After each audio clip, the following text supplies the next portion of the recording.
Yeah, hi YouTube. This is Bundu Basha with another RC bench video.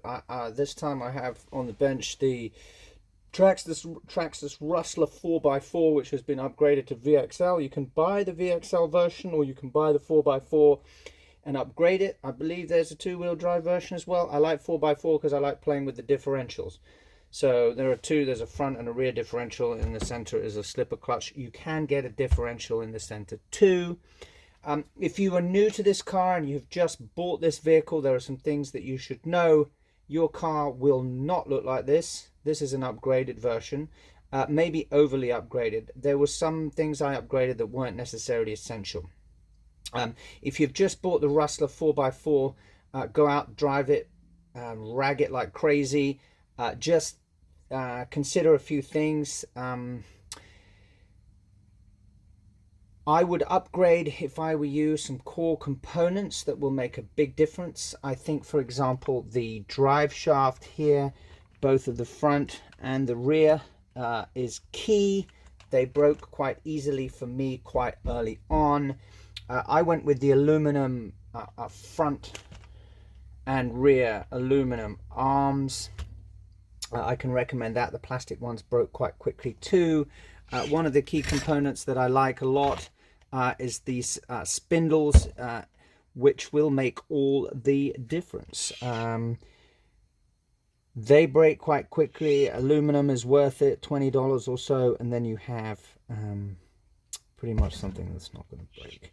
Again, if I were you and I was upgrading this car, I would go with GPM because they are cheap-ish.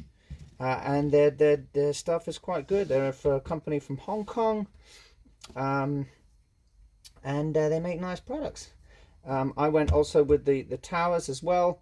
Make sure you get a nice strong battery. I think this is 4,000 milliamps. It's not a lot. They go up to 7 or something like that.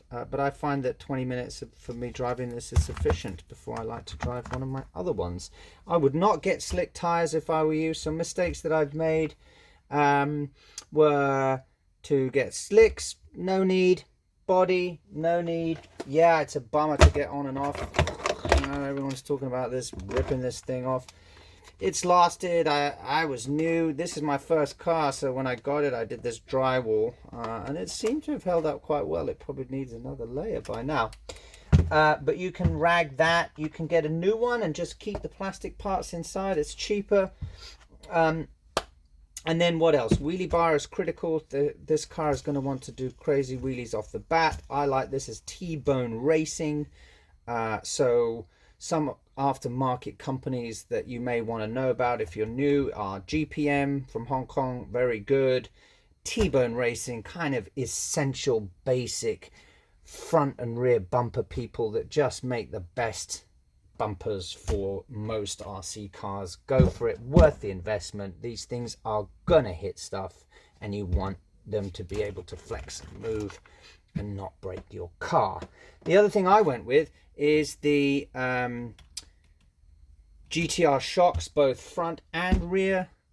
This was maybe a little overkill, but for me it's really made the drive a lot smoother. As you can see, the dampening effect of that is wonderful there, and again you can always change the strength of the springs. What they do essentially is just make sure that the wheel goes back down again. You can overcomplicate it, and they do a bit more than that. They do have some dampening effect initially too, but mostly what they do is just put the tire back down to the ground.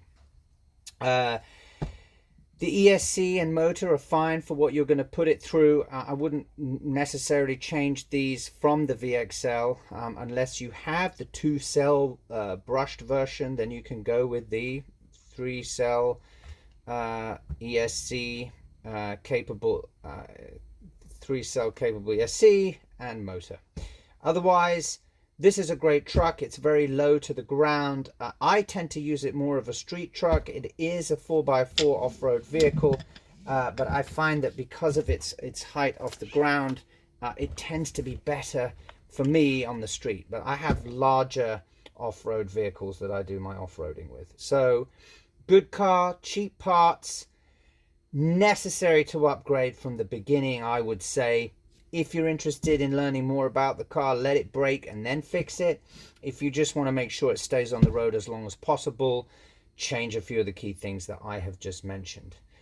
Make sure you leave your battery on storage whenever you're not using it and charge it prior to usage. I would not leave this battery charged for more than a couple of days at a time. It's not very good for the life of the battery. And I think that's about it. I tried to get a lot in for you as a new owner, but leave any comments there for me and we can go into more details around differential oils, shock springs. There's a lot, but let's start there.